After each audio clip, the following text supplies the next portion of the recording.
Each question for answering the questions, and you get 1 minute of rebuttal. The next set of questions are from Bryant Park Neighborhood Association members. Again, 2 minutes for each question and 1 minute for rebuttal. If we have enough time this evening, we will have questions from the public on the cards. Again, same thing, 2 minute questions, 1 minute rebuttal.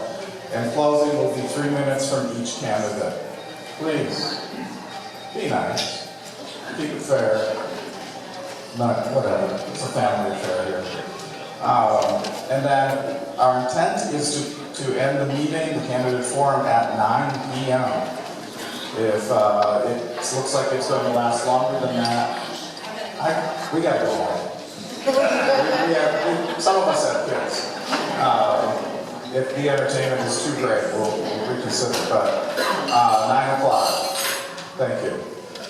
And I guess we'll just, if the candidates want to come up. Actually,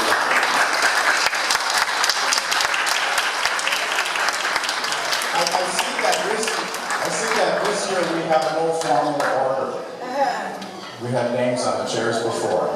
So I'm going to actually say the incumbent will be the first person. And then I'll pick the most aggressive. Yes, well, and then Omar. And are you ready, Commissioner McFoy? We're all ready. Charlotte, take time. Hello? Yes.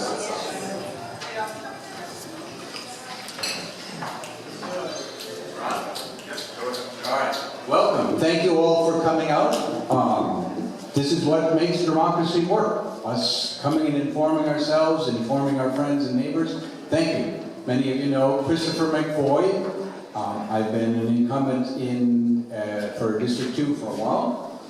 I'm proud to be a leader in this city, proud to have been a leader, proud to continue to be a leader, and I'm very proud of this city. This is a very unusual part of 7 million people who live in South Florida. We're very different than a lot of the rest of it, and I think many of us are proud of that and dedicated to keeping the positives of those differences. I think we're doing, in many ways, very well on a lot of things. We have a number of new businesses downtown. We have a start at renewable energy, and it's a pretty significant start compared to other communities. We've got 2 megawatts of solar power coming in on the landfill that we worked very hard to make sure that the way that it was done didn't cause problems for the neighborhood because of the previous land use on it. The casino is doing well. We've redone our LED street lights to save energy. We've got several greenways that have come in town that are, I see a lot of activity on them, using them. We've even got a street that I like, a 1-lane street, intentionally 1 lane to prevent speeding, 7th Avenue South. Got housing that's been built, Park of Commerce has made a lot of movement. We passed a bond issue. We are finally going to fix our roads. A good thing. More on that maybe later. PDSO, I think, is doing reasonably well. I think there's room for improvement, but we're doing reasonably well. We've got automated meters coming in. So those of you who have ever known somebody who had a $700 water bill because the water line broke, that should soon become a thing of the past because your phone will beep when that thing is running too fast. That will be a great asset to us. Our electric rates, we're almost exactly even with FP&L. More on that also later. We're not there yet. So we're doing a number of good things. Why should I bother to run? Wouldn't it be time to sit down? Resign? Everything's good? We're good? I don't think so. I think we have a lot more yet to do, and I think I'm the best qualified and most experienced person to do that. My job, as I see it as a commissioner, is to protect the health, safety, and welfare of all of our residents. Not just a subset, but all of them. As an environmental scientist, I know what we need to do to protect our water resources around us. We've got the intercoastal there, we've got a lake over there, we've got an ocean behind us. I know what needs to be done. As a soil and water scientist, I know what the changing conditions that are coming will bring to us. Rising seas. I serve because I care about this community, because I have the technical abilities to do it, but mostly because I have a very strong dedication to representing all different parts of this city. Thank you. Thank you, Commissioner Bryant. Please. Good evening. Thank you for having me tonight. I thank NAPC for this invitation. I'm originally from Haiti, and my name is William Joseph. Tonight, it's so important for you guys to come here tonight. Remember, this election is not about my accent. It's about you. It's very important for you to pay attention. Not only come here tonight to look about somebody or because it's my friend or whatsoever.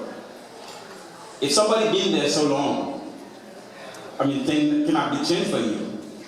I don't think there is any way you have to keep so because somebody is my friend, you know what? Let me support my friend. No, City of Liquid, I think anything else can work, but City of Liquid can't.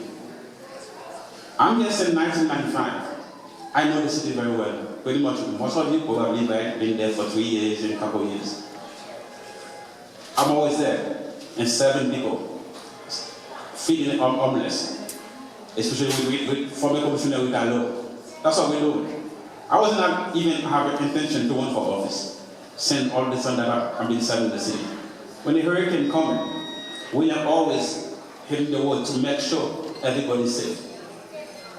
Many of you can probably see me walking around. And early in the morning, I have to make sure to stand up, to make sure to see what's going on. Because you know what? I'm care. I have 3 kids in the city, 19, 12, and 4. You know what? I'm not only care for my kids, I care for everybody. The reason why I'm going today is because I see how old I am today. I'm 46. I need to leave something for my kids tomorrow, for all their children. That's what I'm learning. And the only one thing I'm going to ask you today, I'm going to ask you for your support. And I'm going to listen to you, to follow your advice. But I know many of you guys know better than I do. I'm not a school teacher, but I'm still there. I'm still there to learn from you. But we're going to still stay on communication. Don't only vote for me today, on the election day, but you need to stay with me to make sure that we get the job done. This election is not about I, it's not about us. Thank you. Thank you, Mr. Joseph. Omari Harvey, please. Hi, my name is Omari Hardy, and I am running for Lake Worth City Commission in District 2. Before I say anything else, I want to acknowledge my 2 moms there, Frederica and Vicky. I'm a school teacher. I teach civics and world history at Roosevelt Community Middle School, and I realize every day that if I didn't have the parents that I had, there's no way that I'd be standing here running for city commission in a city like this if they didn't raise me with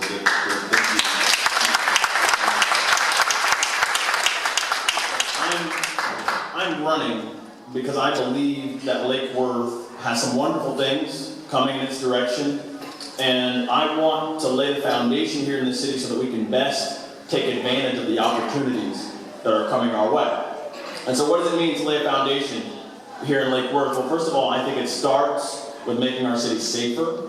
When I first declared my candidacy, I went down to the south side of town, and I had a conversation with a young man who was a father of a 4-year-old girl, and he and his daughter together watched a man get shot to death on the street in front of their home. And the entire time while this was happening, he was hoping and praying that the shooter didn't miss, because had the shooter missed, he would have been in the crosshairs along with his daughter. Now, I believe that as a city we're better than that, and under my leadership we will be better than that, because I will do everything within my power to make sure that we get the law enforcement resources that we need to make this city a safe place to live and to work and to raise a family. The other thing that's really important to me that I think is foundational is infrastructure. We have to have roads and sidewalks that work. And right now that's not the case, but the good thing is that the bond offering task, that's going to go a long way towards fixing this problem. Unfortunately, my opponent, the incumbent, served 3 terms, 6 years in office. He voted against the bond offering not once but twice. And even though it passed overwhelmingly, and even though it's finally going to provide us the funds that we need to take care of this long-standing need. The last thing that's really important to me is making sure that we get small business investment here in Lakewood. There's no way that we can pay for the kind of police work that we need to make the city safe. There's no way long-term that we can pay for our infrastructure without having to borrow money or without having to beg higher levels of government for funds unless we have a revenue base that can pay for these things. So on March 14th, I'm asking for your vote. I'm asking that you say yes to progress. My name is Omari Hardy, and I am running for City Commission here in District 2. Thank you. Thank you, Mr. Hardy. I want to take a moment to thank a couple people. One of them is Mr. John Faust, who's over there. The sound system seems incredible. Can everybody hear? Yes. Thank you, John. I also want to thank Mitch from the Beach Club here for hosting us and setting up the tables and everything. He's done a great job, except I'm a little cold. Okay, now we get on to the question parts, questions from the board members.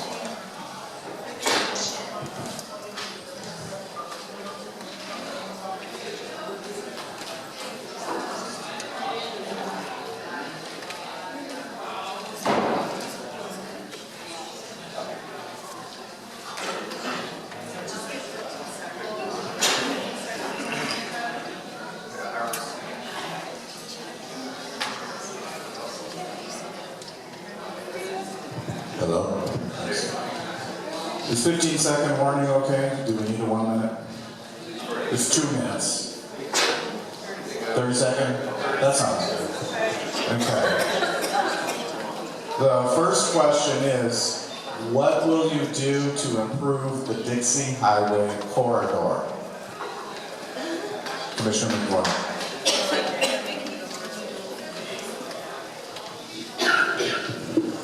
I think the things that I would push on, first of all, let's remind people how this works. The Dixie Highway corridor is part of the CRA. So the City Commission does not, in fact, have control over that.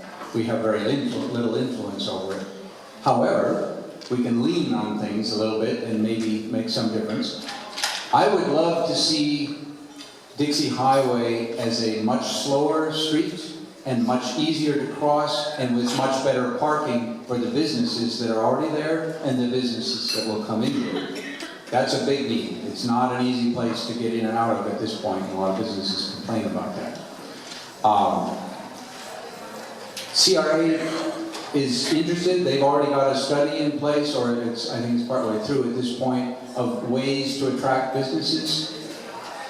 My feeling on our future is we need to capitalize on the things that make us different, that set us apart from other cities. So capitalize on our arts, but also capitalize on our environmental credibility that we already have, and encourage other businesses to come because of what we're doing that's different than other cities.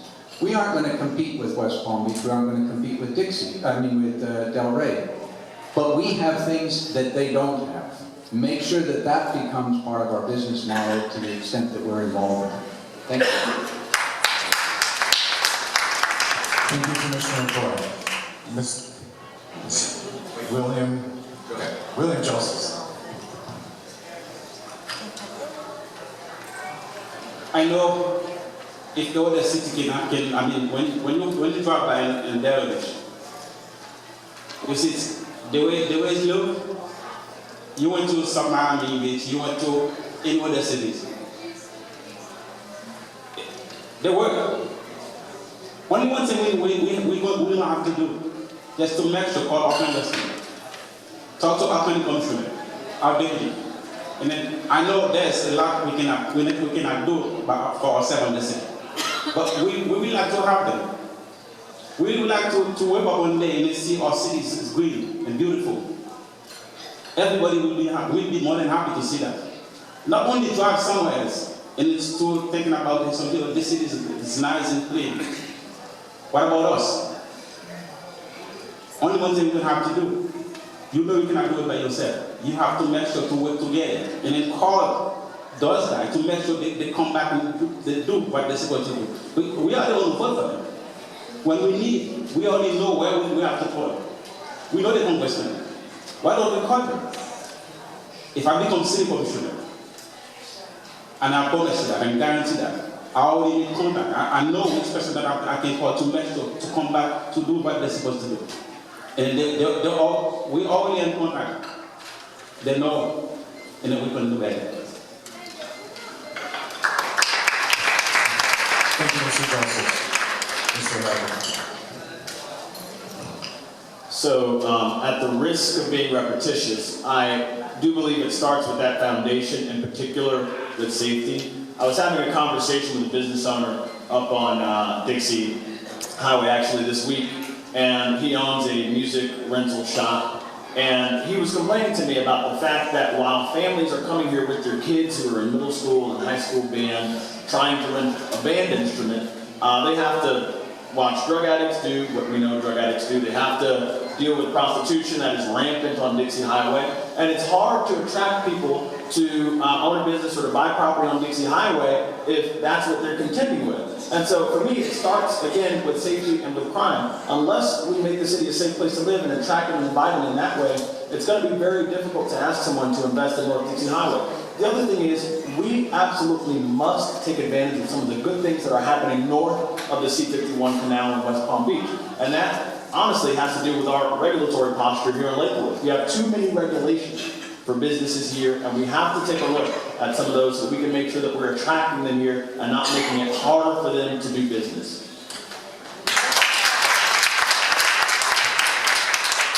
Thank you, Mr. Wagner. Next question. I'm going to start with Mr. Josephs. Are you satisfied with the city manager's performance?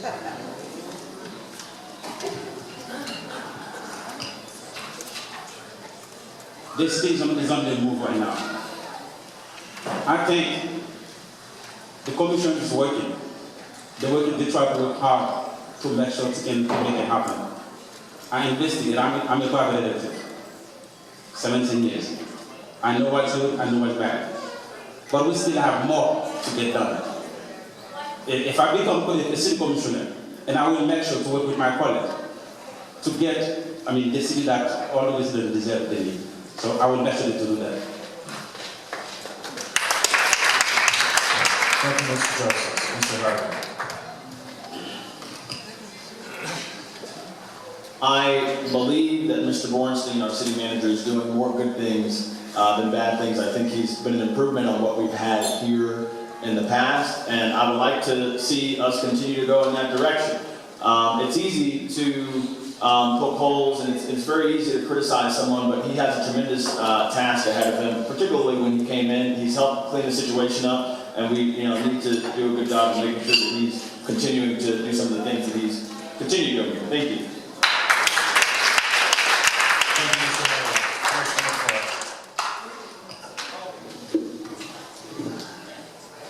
Challenging.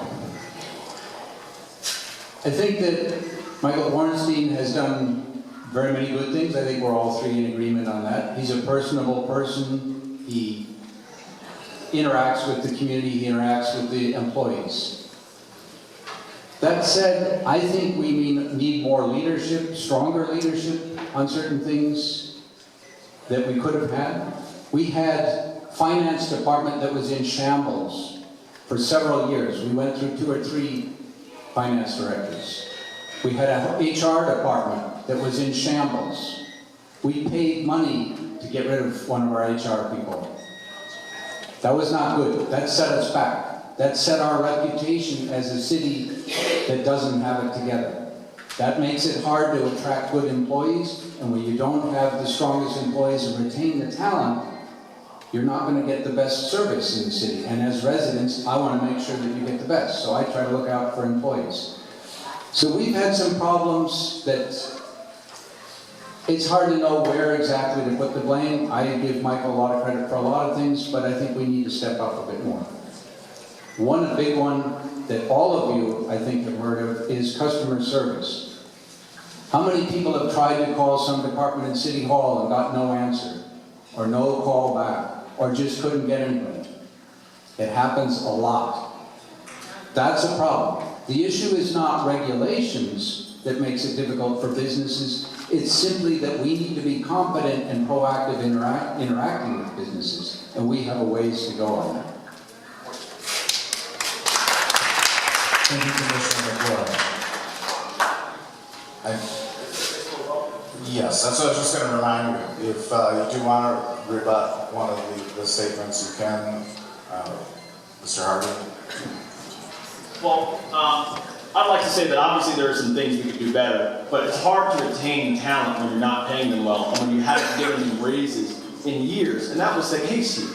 And so it's very easy to throw that at the feet of Michael Bornstein, but the fact is he can't make revenue appear from out of thin air. And so it again goes back to having that kind of small business culture where we invite small business in here so that we can get the revenue base, so that we can have employees here that want to stay here and that don't use the city of Lake Worth as a place to leapfrog to a better job. And that's essentially what we've been doing. It again goes back to the fundamentals.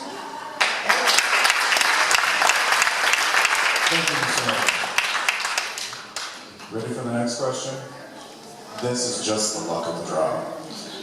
The luck of the draw. The question is, what are your ideas for making our city staff more customer service friendly? We'll start with Mr. Hardy.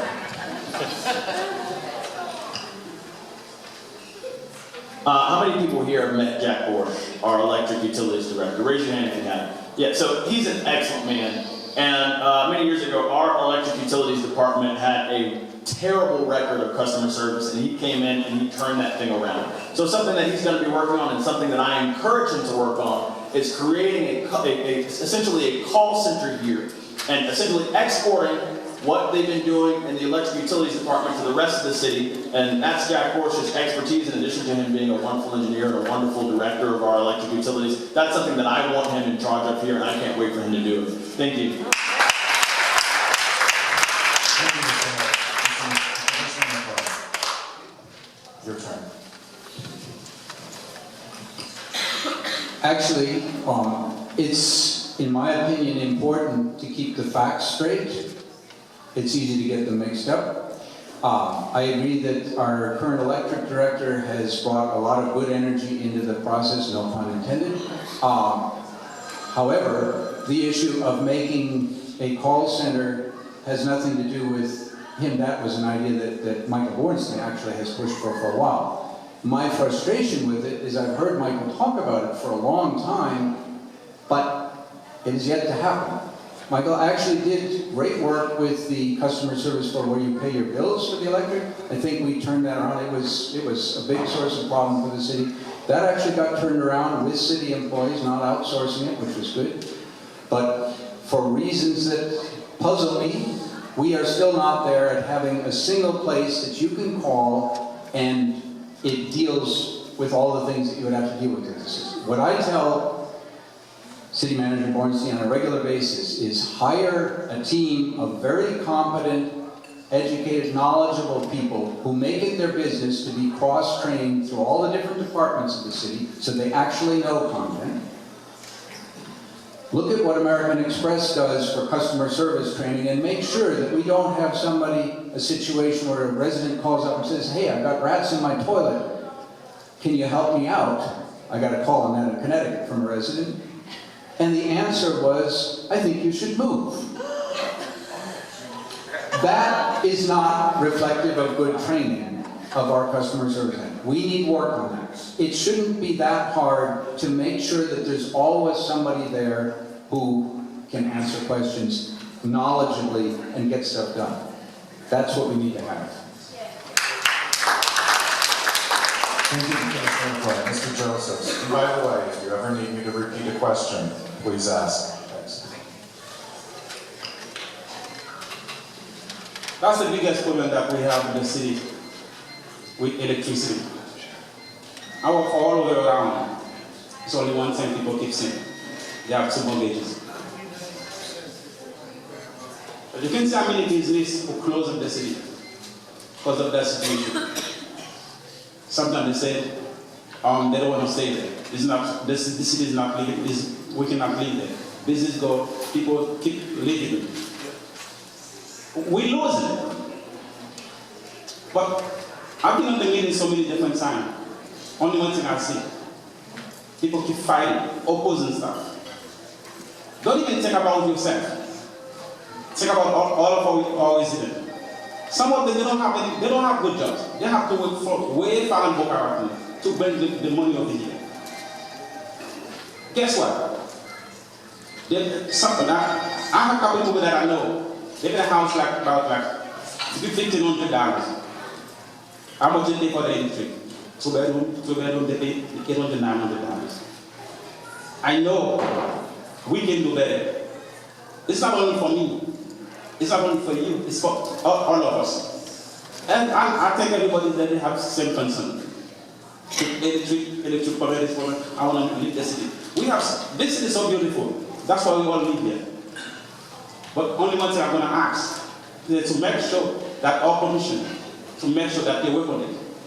Because we keep losing people, keep losing.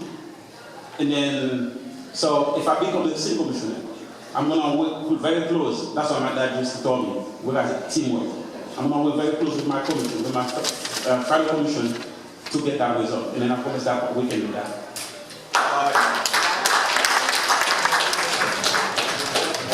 Thank you, Mr. Josephs. Anybody need to rebuttal? Okay. Next question. What do you think is or are the concerns with the city's code enforcement department?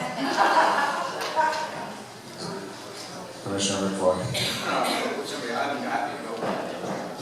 Did you read the question? Sure. What do you think is or are the concerns with the city code enforcement department?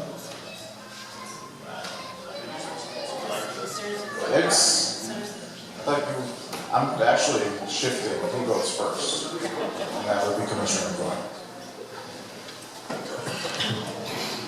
Code enforcement is probably the biggest challenge or headache that any commissioner will deal with, because it's very difficult to do it in a fair way that balances the needs of all the different residents on a particular block in a different area.